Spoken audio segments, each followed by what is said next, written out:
Hello everyone and welcome to another episode of the MontanaSports.com Frontier Conference Coaches Show. Richie Melby recapping the week that was. Surprise, surprise, more upsets across the league. Rocky Mountain College, which looked like a national contender for the NAIA playoffs out of the Frontier Conference earlier this season, coming off that home loss against Carroll College. All they have to do is march into number 11 Montana Tech over the weekend down there at Alumni Coliseum. And it was the Rock down the stretch with the upset. Griff Amies, your Frontier Conference and NAIA Special Teams Player of the Week, with a 45-yard field goal as time expires in a 30-27 win for the Battling Bears. And that's another step in the right direction for head coach Jason Petrino. It's about as up and down game as you could possibly get, right? Yeah, you know, we missed the field goal early. You know, they came out and we knew they were going to take shots, and that's just an unbelievable offense. Even the thing when we scored, they just went down. It was like we weren't even playing defense. But that's the credit to their offense. I mean, quarterback's a great quarterback. We couldn't stop the running game. You know, Fike I'm sure he had a bunch of yards, especially in the fourth quarter. But at the same time, that's a really, really good football team.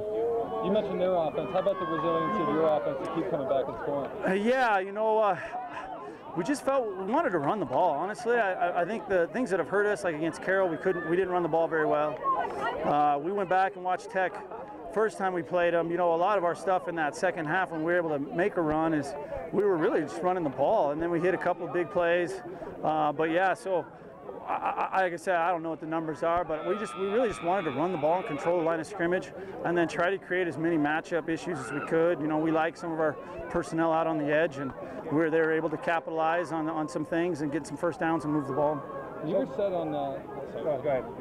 You were settled. You let about 10-12 seconds just run off the clock, and you really put a lot of faith with a timeout left in Griff. You know, speak to me as the kicker that he is, and why you. Yeah, he does a great job. He's been through a lot just in his life, and I've seen him making. We were watching him before. I don't know the thin air here in Butte, but or maybe it was the water he drank when he was here. But I mean, he was able to kick him really well in the pregame, and we had that fake field goal drawn up, and we wanted to run it. We didn't execute it at all. But we thought if he had to just get inside the 30, if we could just get him inside the 30. And so we decided to run the ball on that next down and kind of get the ball placed a little bit, and then give him a chance to kick it and win it. About a year ago, just exactly, these guys came over the road. Billings beat you guys. Thumped us, yeah. I mean, where your program has gone from then to now. Yeah, well, I think we lost to them by 6. We lost to Southern Oregon by an extra point. We lost to. We went for 2 against Southern Oregon, and then, we didn't play very well against Carroll. Now, I want to give Carroll all the credit in the world. I mean, they came out and just took everything away from us offensively, and we kept it cose, but we just couldn't get anything going. But I think the thing we talked about all week is, it's okay to fail, but it's not okay to quit. And we watched a little video and had a little historical reference here locally, but we just talked about guys, just because we had a bad day on last Saturday doesn't mean we have to have a bad day this Saturday. And I'm just proud of our players. I'm proud of our coaches. It wasn't easy to get out and practice Monday and Tuesday after taking that loss, but our kids stayed resilient, excited for them, and just happy they could get the win. Montana Tech, meanwhile, falls to 6-2 with that home loss, just their first in their last 16 tries. A 15-game home winning streak snapped at the hands of the Battling Bears. Now, Chuck Morrell, Montana Tech, putting its playoff hopes on the line in the final 2 weeks of the regular season at the College of Idaho this week, and they wrap things up against league-leading and now what looks like Frontier Conference champion Southern Oregon, who has yet to drop a game all season long. So, backs against the wall a little bit here for Montana Tech, but Morrell and the Orediggers, well, that's nothing new, and it's not a position that they're afraid of. Well, speak to the resiliency, especially on the offensive side of the ball down the stretch there. Yeah, it was great to see our guys. They really got going in the second half, and it was nice for them to bounce back. Obviously we were, turned the ball over too many times in the first half, and it just kind of kept us in check a little bit. Yeah, and then down the stretch, conversely, Rocky just kept coming back. You guys just traded blows, and it just seemed like one of those situations that they had the ball last. Right. What was it on that last drive? I mean, they completed a lot of short passes. Was there anything specifically that might have broken down there? No. I mean, we were in the looks and coverages that we wanted to be in, and those guys came out and made a couple of plays, and so in that case, you give credit to your opponent when they make plays. And you know, I don't know, it's such a weird way that the NAIA does things, but do you know at all like the significance of this last game? Oh, you know, it's certainly going to be a challenge for us. I think the thing we look at is we got a big road game next week. We're going to have Southern Oregon as a highly ranked opponent in here the last game of the season, so we can only control what's right in front of us, and that's going on to the next game. Right, and so you control your own destiny at this point. You know, how important is it to win every single game at this point? Yeah, it's critical. Yeah, we got to get the last two on our schedule, but we can't win two games at once. We just got to get the one that's right in front of us, and you know, I know our guys will be ready. We'll come back to work on Monday. We'll bounce back and we'll go. And you know, I mean, what was your message for these guys after the game in the huddle there? Just right now is a test of character for us. I mean, I think it's easy to identify and be happy and be excited when things are going well, but the true test of who you are as a man comes during times of adversity. And so just challenge our guys. What's our character about right now? How are we going to respond? And you know, put a lot of time and effort into building this team the way it is right now, so I know our guys are going to come back the right way. Ore diggers traveling to the College of Idaho. That's a place Morrell calls one of the toughest road trips in the entire conference out there in Caldwell. Again, they finished the season the following week at home against Southern Oregon. They would need SOU to drop this weekend's game. That's at MSU Northern, unlikely to happen. And then, of course, beat them at home in the final week of the regular season for a Frontier Conference title. Stay tuned, though, to MontanaSports.com as this season winds down with the race for the conference championship and then the NAIA's postseason, of course. It's on the line. We also told you last week about the struggles on the high line up there at MSU Northern. Aaron Christensen, the sudden resigning for the head football coach for the past 2+ seasons. Only 2 wins in that tenure and only one of them in the Frontier Conference. Defensive coordinator Jake Eldridge taking over that head coaching spot on an interim basis.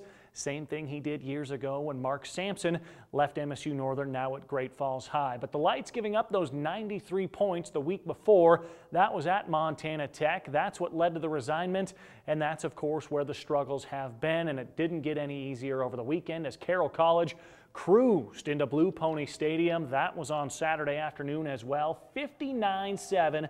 The Fighting Saints got the ground game going with Ryan Arnson, Major Ali, and Reese Heibel continues to improve at that quarterback spot. Just a freshman thrown into that starting lineup due to injuries.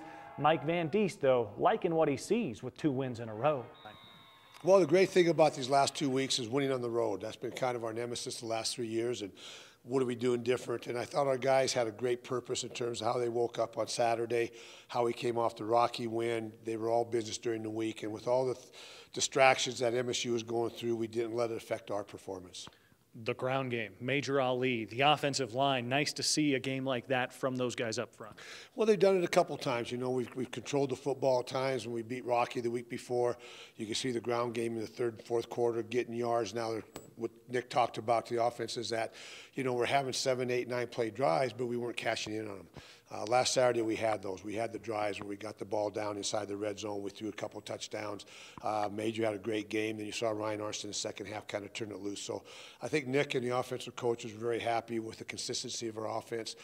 Reese didn't have to throw the ball a lot. I think he 18 or 19 times.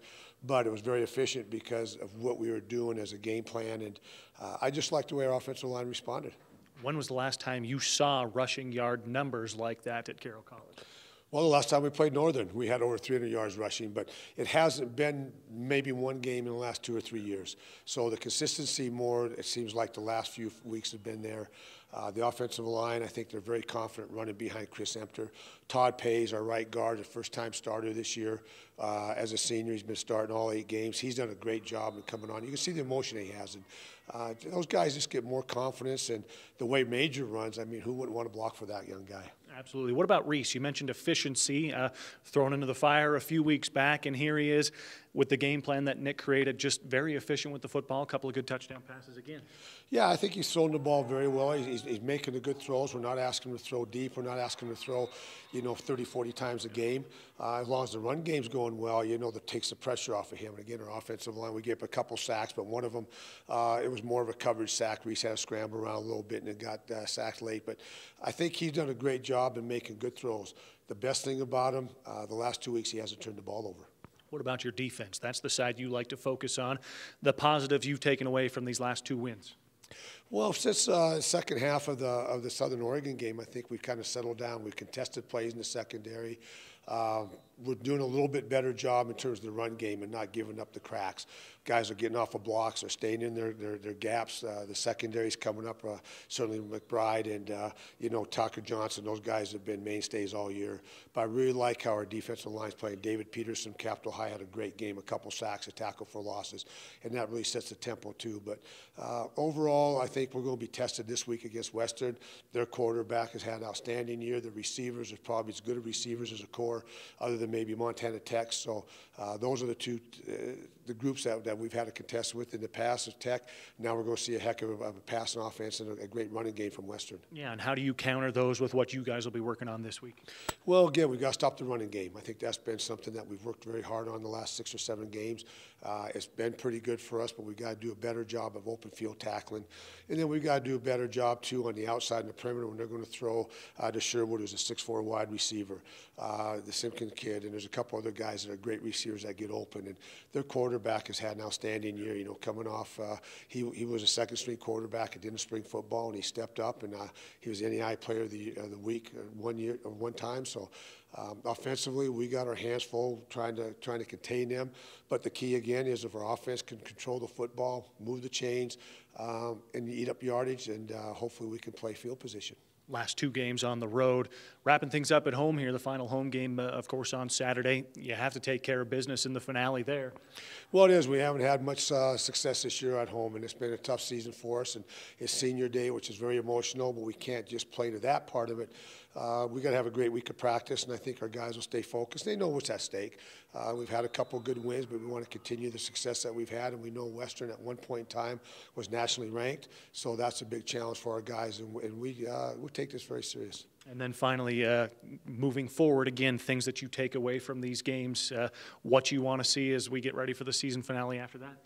Well, we want to do is just make sure everybody is doing their job and performing, not just to what our record is or what it has been or maybe some of the disappointments that we had earlier in the year. I like the focus. I like the business-like attitude that our team has exhibited, and I think that plays well for our seniors. So going forward, I want to see how they're going to respond these last 2 games, but how our younger players are going to kind of follow their lead. Those seniors aren't going to be around forever, and you certainly want to take a lot of momentum at the end of the year going into recruiting, going into winter conditioning, and saying, hey, these are the things that we can build on for next year.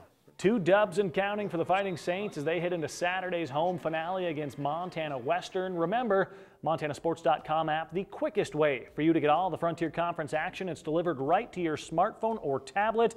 Just search Montana Sports, that's Montana Sports, one word, and download the app today. Take a look at your updated Frontier Conference standings. Again, it's Southern Oregon's Frontier Conference Championship to lose. 8-0 with 2 to go, so SOU would have to drop a pair, including that season finale at Montana Tech, who's now 6-2. But it looks like Southern Oregon will be your Frontier Conference champs and the representatives as the top seed out of the league. Rocky Mountain College, well, 5-3 now. That loss to Carroll, 2 games back, not helping their playoff cause there. College of Idaho, Montana Western, each at 500. Carroll's made it 2 in a row, 3-5. They can finish with a 500 record.